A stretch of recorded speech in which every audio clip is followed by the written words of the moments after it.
Something's whirring and humming. I'm going to turn them down a little bit. That seems a little intense. Repo Man's always intense.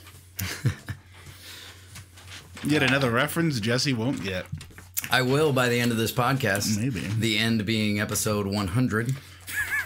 Is that it? We're cutting it off at 100? No, we're not cutting it off. That's just when I will have knowledge of movies. Welcome to Show and Tell. My name is Jesse Hughes. And I'm Daniel A. Gilmore. This is a podcast about movies. Well, it's about movies that he hasn't seen. And movies you haven't seen. Maybe. That no one wants to see. Well, I know some of them are on my list. So the gimmick is going to be, I'm going to recommend a movie to Dan. We're going to watch it separately from each other, so we're not talking about it before we have the podcast. And then we'll have a podcast and we'll talk about the movie, find out what Dan thought about it, find out how much I agree or disagree, and vice versa. It's actually starting with Dan's recommendation. So yeah, that was how this all came about. Was Jesse was talking about Total Recall and having only seen the remake? Love it. No. I've seen both of them. The remake came out, and I thought I want to see this remake because it looks really cool. I love sci-fi, so I was like, I'm gonna watch the original first so that I'm prepared for the remake. And the original was awesome. I thought it was going to be terrible because I have a really hard time with like older movies and getting into them if I don't have that nostalgia as part of the experience. So I watched the original. I was like, that was awesome. I can't wait to watch the remake. And then you watched the remake. And as all of you well know, it's garbage. So that was how this started basically. Yeah. So I think I just mentioned The Running Man. And that's the movie that we both watched this week. That was the one we chose to start with. Something I had never seen. I knew about it. My experience knowing about it came from The Hunger Games. So I'm a huge fan of The Hunger Games. I read all the books, and then the movies came out, and I was like, heck yeah. And so in reading about the movies and the books, I came upon The Running Man before Dan had mentioned it, and it had been referenced as something that was an inspiration for The Hunger Games. Some people said, Hunger Games is blatantly copying off The Running Man. Some people said, oh, it's inspired by The Running Man. This is cool. Well, I've heard more so Battle Royale. But yeah, that one was another one, and I have not seen that one, so that might be on the list. Might be a future. I'm assuming you've seen that. Yes. Dan and his obscure film. Obscure. Jesse just. Mollycoddled as a child. What's the opposite of obscure? That's my film list. Mollycoddled, I like that. So yeah, The Running Man was. I went into it really with my only positive expectation being, this is the inspiration for The Hunger Games. This is a dystopian world, which my wife and we always enjoy movies where the setting is this dystopian world. And I was talking with her about that when we were watching a movie recently, Z for Zachariah, and I was talking about why I enjoy dystopian movies. There's two types of dystopian movies. There's one that's post-apocalyptic, and then there's the military state. There's the society has crumbled. Of course, The Running Man is the latter, but the... Well, I think, have you seen Equilibrium? Yeah. Because I'd say that's more on par with this. Yeah, exactly. Where it's like a military state. Exactly. Yeah, that's more similar to what this movie is. Z for Zachariah, the one we watched recently, was more post-apocalypse. But I was telling her what I really enjoy about those types of utopian movies is the nostalgia factor. Like, I'm a very nostalgic person, so I imagine myself in these dystopias kind of as a wanderer going around and just going through people's houses and looking at cool shit and going, oh, this is really, I remember, I always wanted one of these, things like that. So that's what appeals to me about dystopian movies. But just jumping right into The Running Man, basically, those were my only expectations. I didn't expect to enjoy it because, like I said, I have a hard time with older movies when I don't have nostalgia to assist me in kind of that enjoyment. It's like, oh, I enjoyed this as a kid, so I'm going to, find the enjoyment in it now. But with that said, I actually really, really dug the movie. Good. I'm glad to hear that. The first thing that struck me is kind of the humor of dystopian movies from the 80s is I feel like they underestimated when we would be in a military state. It's like they would have a conversation. They would go, oh, when is society going to crumble? And they would go, oh, 5 to 10 years. And they would go, no, push it way farther back. 30 years. So this movie, it was filmed in 1987, or it came out in 1987, And this takes place in 2017, so that's 2 years from now. Yeah. And I'm watching this going, this is hilarious, because on one hand, they think that, you know, society's going to crumble, and on the other hand, technology is way farther behind in that movie than we are at now, so I think they would be pretty amazed. Well, I think that's any movie that, like, dates itself. Because if you look at anything from the past that takes place in the future, it's very analog. Yeah, right, exactly. And that's what I always talk about when I talk about old movies. Like, I love analog future. Everything's knobs and levers and stuff. And now everything's fucking digital. Yeah, exactly. Yeah, and that's what I loved about it, was how analog everything was. And it was like, ooh, this is really futuristic. But it was, you know, as far as the way the technology looks, it was a lot different. That was my initial thing at the beginning, was they're typing in, they're trying to override the security system at the beginning of the movie. And the supposed hacker, it continually types in the same thing over and over again with no real explanation as to why it's not working, other than the walls are keeping us from getting the signal out. Jammed. Whereas the security guard that he got the key from was in the same area, and the walls were not a problem for him. So I was like, okay, here we go, 80s logic. This is going to be a lot of fun. But then they got outside, and I thought, why are they doing this? Why do they keep jamming this signal? Oh, it's so a guy's head can blow up. Yep. Which is awesome. Yes. I'm totally cool with that. So I was like, the logic there, that totally works for me. I want to see a guy's head blow up. But also, that's not the actual beginning of the movie. The actual beginning of the movie is Arnold Schwarzenegger in a helicopter. Of course, yes. That's the very beginning of the movie. We find out that Arnold Schwarzenegger is a good person. So we're like, hey, this is the guy I'm going to root for. Yeah. This is what I love about old Arnold Schwarzenegger movies, is he's a badass. And I knew I was going to enjoy it in the same way that I enjoyed Total Recall, because the cheese was going to be there, the action was going to be there, the sci-fi was going to be there, and it delivered it in spades. So where it started then, as far as the cheese goes, just referencing that, every cheesy line in this movie is hilarious. There's a very, very fine line with cheesiness for me. There's too cheesy. There's not cheesy enough. This movie kind of fell right in the middle. Every single cheesy line that was delivered, and I have it in my notes here. We're taking notes as we watch these movies, just so we don't forget anything. Almost every other line is one of the cheesy lines from the movie. So, what did it start? Give me an example of your favorite. Probably my favorite line here, about halfway through my list. He's signing a waiver, I'm assuming. He's signing something. He's about to go into the arena. This is one of my favorites. He has been kidnapped, and he is now going to be part of the Running Man. And he's signing what we assume is a waiver, saying, hey, I might die. It's my own fault. I'll preface that and go through my things. That was his. Let's. Where is that? His court-appointed theatrical agent. Oh yeah. that yes. There's a guy just reading over signs and his rights. Yeah, as for his any video film with him and exactly. And then he has him sign. He goes, use my back. Yeah, and I'm going, ooh, this is gonna be good. Arnold smiles as he turns his back to him, signs his name, then stabs him in the back with the pen, and then says, "Don't forget to send me a copy." If I could do Arnold's accent, I would. But, yeah, hilarious. Stabs him, and then the guy turns around, screams, and runs off instead of getting angry at Arnold like he should.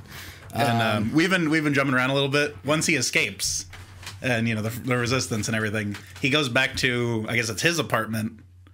Mm-hmm. And his code still works. No, it's his brother's apartment. It's his brother. Yeah, it's his friend's apartment. His friend from the Resistance. So he had two great friends. I thought it was his brother that was going to help him get out of town or whatever. But yeah, he goes there. The code still works. But then Maria Conchita Alonso lives there. Mm-hmm. Yeah, and that was what was confusing to me. It was like, oh, he knows this girl. This is the girl. This is his friend. This is his brother, not at all. Unquote. It's not at all. Not at all. No, but the code still works, and he moved out a month ago. Exactly. So they don't change codes in the future, I guess. That's something I didn't even catch. Yeah. And then she works out in lingerie. I mean, who doesn't? And then they kidnap her to get to the airport so we can leave town or whatever it is. So then it's Arnold Schwarzenegger, keeping a low profile. Right, exactly. With a hat, glasses, and Hawaiian shirt. Done. No one knows who he is. He shaved his beard, so he's good to go. But he didn't have a beard at the beginning either. But it's just funny to me. When he breaks into her apartment, she has contraband clothing. Oh, right, exactly. Yeah. The censored... She's going straight to jail. The censored music kind of made sense. You could censor music or whatever, but then, the contraband clothing. It looked just like normal clothing. Yeah, exactly. It wasn't anything super risque. Here's a tarp. Yeah. What are you going to do with this? And then she's threatened. Yeah. But in the defense of the movie, when those little holes would come up, they really didn't dwell on them very long. They would. No, it's nothing. I just was kind of pointing out something that was funny to me. Right, and that's for me, that's kind of one of the things that the movie does really well. A lot of older movies have a really hard problem with pacing. Like they would view it as, okay, our customers are going to spend a lot of money to see Arnold Schwarzenegger. We need to have a lot of scenes with Arnold Schwarzenegger in it, and then the movie would end up being 2 hours, 2.5 hours long. This movie's an hour and 40 minutes long, and the pacing is perfect. Anytime I would watch something, go, logic, on to the next scene. Okay, I'm in it again. So that was one of the things I really liked about this film. Well, then just when it's Damon Killian watching the footage of his escape, and he's just like, "Get me the president's agent." And I just like the thought of the president having an agent. Yeah. Well, I mean, I know that it's like he works for the government, right, sort of, because it's ICS, whatever it is. Right. Like, but I just found that line hilarious too. Yeah. He's like, "Get me the security, whatever," and he's like, "No, screw it. Get me the president's agent." Exactly. Skip me straight to the person that's going to make this scene as short as possible. Yeah. Which was, to me, what was cool about it, because we already knew what kind of movie this was going to be, and they kind of went for it. That's when we got to where we were talking about before, with the agent and everything. I thought the ultimatum that he had for him. So when he brought Arnold Schwarzenegger's Ben Richards, when he brought him in, I was going, how is he going to agree to do this? Like, there's no way he's going to agree to do this Running Man show. He's completely against it. I thought the ultimatum was really clever in that he had captured his friends and said, okay, if you don't go on, your friends are going to go on. And he knows that his friends, as a result of having to break them out of jail, he knows they don't stand a chance in the Running Man, so I'm going to go ahead and do it. Yeah. Which is similar to going back to the Hunger Games, Katniss Everdeen and her sister agreeing to take the place of her sister. So that was really cool. Oh, and then as they're like getting up to set up for the intro for the Running Man and everything, it's just like a really elaborate dance number. Yeah. Which I kind of just thought was like ridiculous. I thought it was cool. It was kind of establishing this dystopian world where these people, they enjoy excess. They enjoy entertainment. No, I got it. I just like, as a viewer watching it, right? And I get the narrative of it, but I'm watching it and kind of laughing to myself. If this was a video podcast, I would imitate the face I had watching that scene. But again, it was a scene that didn't last too long. Like, it wasn't uncomfortable for me.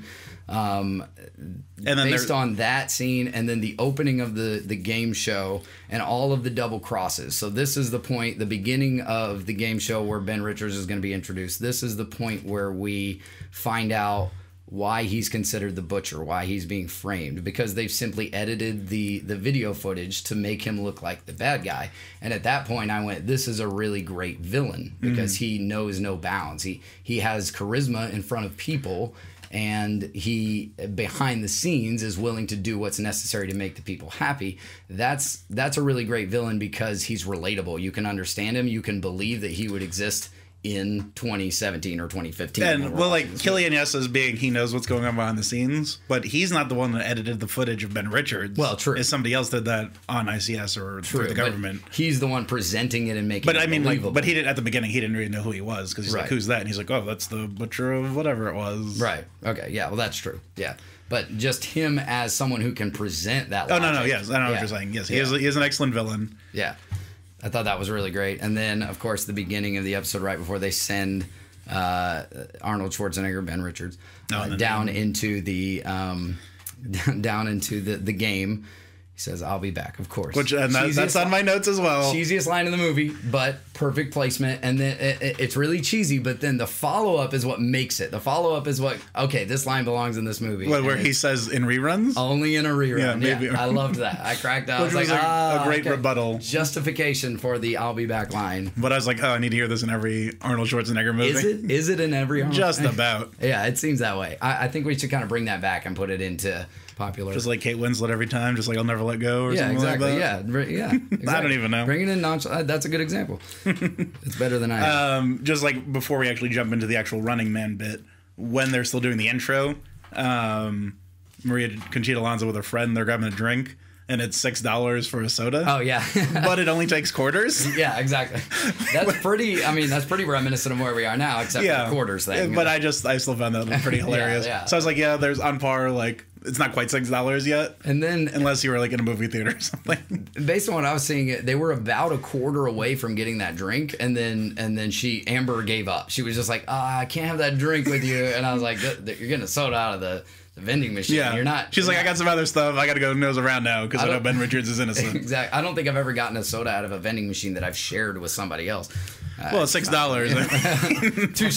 This is an experience. And then just when they're sending him off, latching him into the giant Running Man like shoot off machine, all the dancers are like just touching Arnold Schwarzenegger. That's what I would do. And I just as found a that dancer. just very awkward. Just they all run up like touch him. Everybody's booing him, but they're still like, yeah, Arnold. That's true. I mean, it's before he's established as a hero in the movie. So yeah, you're right. They're touching him as Arnold Schwarzenegger, not as Ben Richards, the villain who killed him. Well, I don't know. It was like they were just really like, kind of a sexy thing. Right. But I just felt it was like, this is kind of awkward. This is not sexy. It was like all these dudes like touching him, or women touching this dude. Okay. And then the Running Man home game.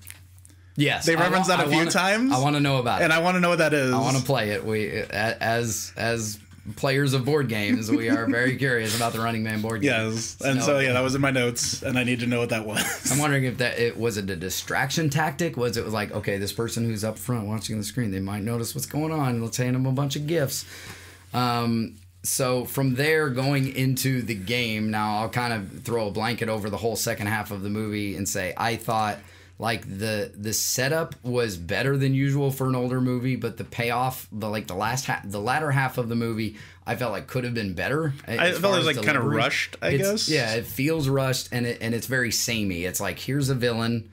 And here's them fighting. Here's what they do. Here's them fighting. There wasn't variety. That was my problem. There wasn't variety. It was a villain. Well, there was the guy who ice skates. Yeah. And then a guy with a chainsaw. Which was cool. When they started the guy ice skating, I was like, oh, this is going to be really cool. Really, there's going to be a lot of variety here because they're all going to be wildly different strategists. Which, let me get into that. His name, Professor Sub-Zero? Professor Sub-Zero, yes. Did he have a doctorate? Which I want to know. Is that just like a title, or was he actually like Have you not read the lore? Yes. He graduated. No, I'm just kidding. Like Harvard, Yale? Yeah, no idea. But I loved how excited the contestants were, like how invested they were. And she's like, I love my guy Sub-Zero. Yeah. He's the man. When she says, like, I like my men like big and sweet. Yeah, exactly. And I was like, Professor Sub, or she says Sub-Zero. Then they announce his name. Like, she said his actual name. She said, I mean Sub-Zero. So she was on close terms with this guy. Amazing.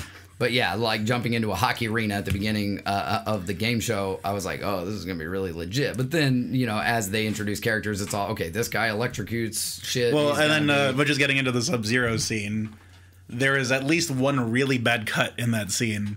And it's just, I think, when he swings at one of the guys, the movie just, like, clips. Oh, really? And then it's like then the ice stick or whatever is in the wall. Oh, okay. And I was just like, I noticed at least one. And like, well, I just pay attention to like cuts just as far as editing goes. Mm-hmm. And I was like, well, that's just a really poor cut. Yeah. And I mean, I don't know if that's a sign of the time, but it was like, that's kind of a big budget, like Schwarzenegger movie. Right. Expect a little bit better. Right. I usually pay mine to cuts like the second or third time I watch a movie. Like, and I guess, this is your first time. Like I said, I've seen this before and I'm sharing this movie with you. That's kind of cool. That's going to be a cool element of this series. But from there, what I did like about once they got into the games, my anticipation was going to be, okay, these two side characters, these two friends of Arnold Schwarzenegger, they're going to die within like 5 minutes. But they didn't, which I thought was cool. The movie didn't treat its side characters like cannon fodder. It didn't treat them like, okay, here's... No, they only killed the one guy. Yeah, here's the auxiliary character. Well, they both died, but here's the auxiliary the other guy characters that we're going to throw in there so we can chop their heads off or whatever. That's what I was assuming. But no, they really did play key roles in,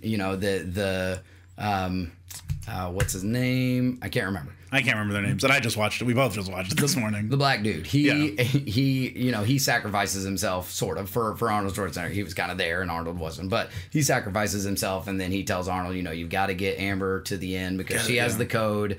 Don't make this be for nothing. So he played a key role, and there was a little bit of emotion involved in his death. Same with the other character. He's the one that found the code. He's the one that was willing, instead of escaping. Well, that was the Weiss. Yeah, Weiss. He was the one that was. I feel like the other one was Weldon or something. It's something with an L. Lindemann? Something like that. Yeah. Like those cookies. Weiss was the character that was like, instead of running and saving our butts, let's try to end this once and for all. So I thought that was really cool because I anticipated those characters dying, quickly. And then they introduced my favorite character, who was Dynamo. He is an opera singing, like electrocution throwing rapist. That was unexpected. That he's a rapist? Yeah. Well, yeah. No, the character itself, like everything about him was unexpected, and I loved it. He was just fantastic. He's a very poor driver, though. Exactly. And that was another one of my issues was, why did Arnold Schwarzenegger not kill him? He's perfectly willing to kill everybody else in the movie. Except him. But then he gets to Dynamo and he's like, I'm not a killer. I'm like, yeah, you kind of are now. You've killed at least 2 other guys. Yeah, and you're one guy with a chainsaw to the crotch. And so at that point I was like, well, he killed Buzzsaw because he was saving his own life, and he killed Sub-Zero. Well, he didn't have to kill Sub-Zero. He could have tried to incapacitate him, but maybe in his frenzy, he killed him. As a I got to get out of this situation. But then at the end of it, Fireball. He killed that guy. Oh, like yeah. He just murders. He pulled his gas line. He was good to go. Like Fireball. Yeah, because Fireball's like, I can't fly. I can't do this. He couldn't fly. He couldn't turn on his flamethrower. He was good to go. And then he throws a flare at the guy. Exactly. That's what I was like. Okay, why did you spare Dynamo? I thought he was jamming the pipe in as a lightning rod or something, and then lightning was going to strike somehow out of nowhere. But nothing happened in the 80s. He just he's just in a car, like stuck with his fat self, and he just shoves like a rod between his arms. And he's screaming to cut to commercials, but he's going to be back. Yeah. Okay, so now I'm back on a quote though. Okay. From the movie. This is actually going way back to Sub-Zero, the first villain that's killed in the movie. Yeah. But another line that I laughed out loud at, he kills Sub-Zero by strangling him with barbed wire. With barbed wire, walks away and says, "He was a real pain in the neck." Yeah. Again, I lost it. All of the cheesy lines are unexpected because they come after the most morose moments in the movie. And well, that's like, I think, the levity to offset that. Exactly. But this movie does it a lot better than most other movies do it from the 80s and most other movies in general, which I thought was really cool. Well, the 80s definitely like the peak of this type of action comedy. Right. And this is getting to the end now. They break into, or they finally get to, like, where the resistance is at. They storm the TV studio. That was sudden. That was really just like sudden, and then they're like, oh yeah, we have a base in the middle of this place. But they did have a good explanation for why they hadn't revealed themselves up to that point. Well, I'm not saying it didn't make sense. Yeah, I thought that was cool. And then suddenly Ben and Amber are suddenly on the screen again, and then you realize then they set it up where. Is Jesse Ventura's character comes out of retirement and murders the both of them. Yeah, I thought that was, having his character come back was cool. The digital, like putting Arnold's face digitally on a character was, I think, the only thing that I do think we'll be able to do in 2017. That this movie, like, we're pretty close to that. Well, we pretty much did that, like, with Flynn in the Tron Legacy movie. No, see, that wasn't good enough. Like, but no, but you know what I'm saying. I think by 2017, it'll look perfect. At that. Yeah, exactly. So that I was like, here we go. This is pretty accurate. So that I thought. But yeah, so they set it up where you think Arnold is dead, or at least the audience does. You know that as a person that it's fake. See, I think it would have been cool if they didn't reveal that away and not reveal that. Which, and then you're like, what's going on? Like, now looking back, hindsight is always 20/20. Exactly. Yeah. But. Yeah, I thought that was like a cool setup. So as the audience, you know that, but the audience within the film doesn't know this. And it was, of course, entertaining watching, having it cut back to where the real Arnold was and having him go, that's not me. Yeah, he's like, this did not happen. This is not happening right now. But yeah, then they hack into the station. They show everybody what's going on. Yeah. Everybody loves Ben Richards. Right. They come in. My favorite line is when he tells Killian to eat the contract, but to save room for his fist. Right. That's my favorite line, bar none. That's a great movie. line. That was a great line. Going back, I thought it was really cool when the crowd kind of jumped in Ben Richards' favor. Again, that's kind of you can see the mirror of that in the Hunger Games where they start going. Oh yeah, Katniss is going to be although Katniss was never viewed as an enemy. Ben Richards, he kind of switches roles, and people. Still thinking that he's a villain, but they're still rooting for him. Criminal. They're going, well, he is going to kill the next person, so let's bet on him. Yeah, I thought that was kind of cool. Yeah, that was a great. That's what people would do. That's what the hive mind would do. Yeah, she was like, I vote for Ben Richards to kill. And he's like, well, you can't do that. And he's like, I can do whatever the fuck I want. I was like, yeah, Grandma, go for it. She was right. Yeah. So I thought that was really cool. And then going back into when he came back into the studio, tells Killian, hey, I told you I would be back. And then throws him into the car. Well, Killian pulls his bodyguard back in. Oh yeah, he says you're in trouble now. Yeah, and he's kind of this guy like shit the entire movie. Yeah, and he's like tells him like a steroid eating pump. Yeah, like, exactly. And yeah. And he doesn't talk the entire movie. I don't know. Have you watched Mallrats? No, I haven't. That's like it's LaFleur is in Mallrats. Who's like the cop. He also does not speak in that movie. I figured there was something there because I felt like I wasn't getting something. Okay, well, this is like obviously pre Mallrats, right? But if you look at this guy's filmography, he's in like every Arnold Schwarzenegger movie almost. Because I know he's in like Conan the Barbarian. Okay. I believe he was in Total Recall. I'd have to look at it. I should have done a little bit more work as far as that was concerned. I'm ashamed. Me too. Just look like a fool for all these people. Or sound like if one. You look like a fool, I don't know what. But no, he's in. I've looked at his filmography before, and he's in just like a ton of Arnold Schwarzenegger movies. I don't think he ever speaks in anything. But yeah, I like have this on my notes as like the twist ending. Yeah, is I guess it's his brother or something, or the guy Arnold? That made. I don't know. They never actually reveal that. Okay, because he talked about his brother earlier. But he mentions his brother in the beginning. Right. They say he's gone for like reprogramming or re-education or whatever. Right. This guy never talks the entire movie.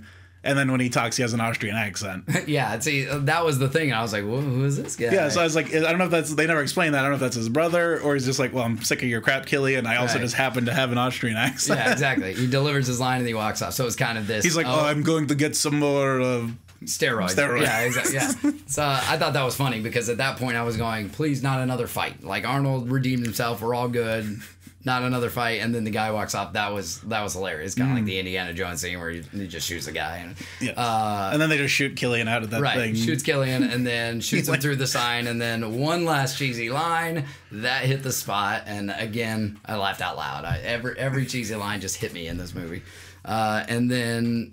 As the movie, he kisses the girl, of course. And I was kind of like, I didn't feel like there was any real like romance between there or chemistry. Not at all. And then I was kind of like, that kiss. Yeah. And I was like, I guess that's like the payoff. Yeah. Like, oh, we saved the day. Yeah. Like we survived. I'd say about half the movies I watch that end with a kiss, I always go, it's not going to fit, don't do it. And sometimes they don't. This movie, of course, they did. Yeah. And so, like, that's kind of like... It was okay, I mean... And I was like, and that's like... Because it could have ended where they kill Killian, and that's the ending. Right. Because there's still really no... They kiss, and then that's the ending. And there's no real resolution. They could have just looked at each other, held hands, walked off. Because they've already talked about going away to hide themselves or whatever. Yeah. Now they don't have to, because everyone knows they're good. Well, I mean, and this is kind of my same thing as, like... if you look at like Star Wars, right? They kill the Empire or the Emperor. That doesn't really stop the Empire. Exactly. Yeah. You're just killing like one cog in a machine. Like if I went out and shot the president right now, right? Government's not over. There's a guy that replaces him. Touche. And so I was like, well, they kill Killian. He's literally just a figurehead. Maybe like people know now that there's bullshit there. I'd like to believe they're gonna go find him. But so like what I'm saying, that doesn't like at this point doesn't change anything. So you could have set it up like Running Man 2 or something. True. And I'm surprised they didn't. Well, I don't know if you noticed the beginning. It was based on the novel or short story. Richard Bachman. Right. Which, Stephen King. Right. So he should come back and give us a sequel, and he should call it Climbing for Dollars, because I want my Climbing for Dollars spinoff. Do you remember the commercial halfway through the movie? Yeah. So I was watching that going, where's the spinoff for Climbing for Dollars? So we were talking before we started the podcast, we were talking about rating the movie at the end of the podcast. So having the person who hadn't seen the movie rate the movie, having the person who recommended it guess based on the discussion how many stars they would give it. So based on this discussion, how many stars do you think? Okay, so this is Jessica's idea. I don't know if I'd like completely agreed with. Okay, we can change it. I mean, no, that's what I'm saying. Like, so we'll see what works and like it fits. This is the first one, because obviously you like the movie. So I'd say it would be like 3.5 to 4, as far as a rating goes. Pick one. We'll say 3.5. Okay, that's what I would give it. I would give it 3.5 stars. Yeah, and someone was right. Yeah, very good. But I like from more or less as I'd say is like it was just if you enjoyed it, because like I said, this is like I know like we're not gonna recommend like our favorite movies because it's probably something we've already seen, but just something that you felt like you should have seen. Like for me, like I said, this is nostalgic. I grew up watching this, and a lot of horror movies we've talked about, and it's just me wanting to share that, and so it's like.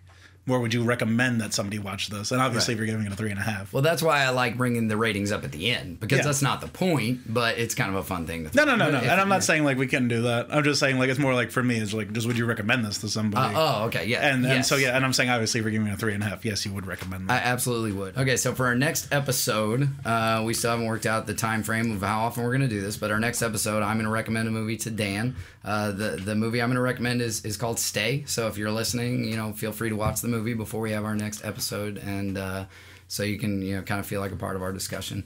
It's a movie with Ewan McGregor, Ryan Gosling, Naomi Watts. It's pretty obscure. Pretty much everyone I talk about it to has never seen it before, but I love it. I think it's a great movie. So that's going to be our next episode. And so, yeah, I'm pretty excited about this one. It's on my list of stuff to watch, and I always say, like, that's just a list that's ever growing but never shrinking, because I'll watch one at 10 or something like that. Yeah. So that's just one I haven't gotten around to viewing. So when I met Jesse, and that was like on his DVD shelf, and I said, hey, I want to watch that.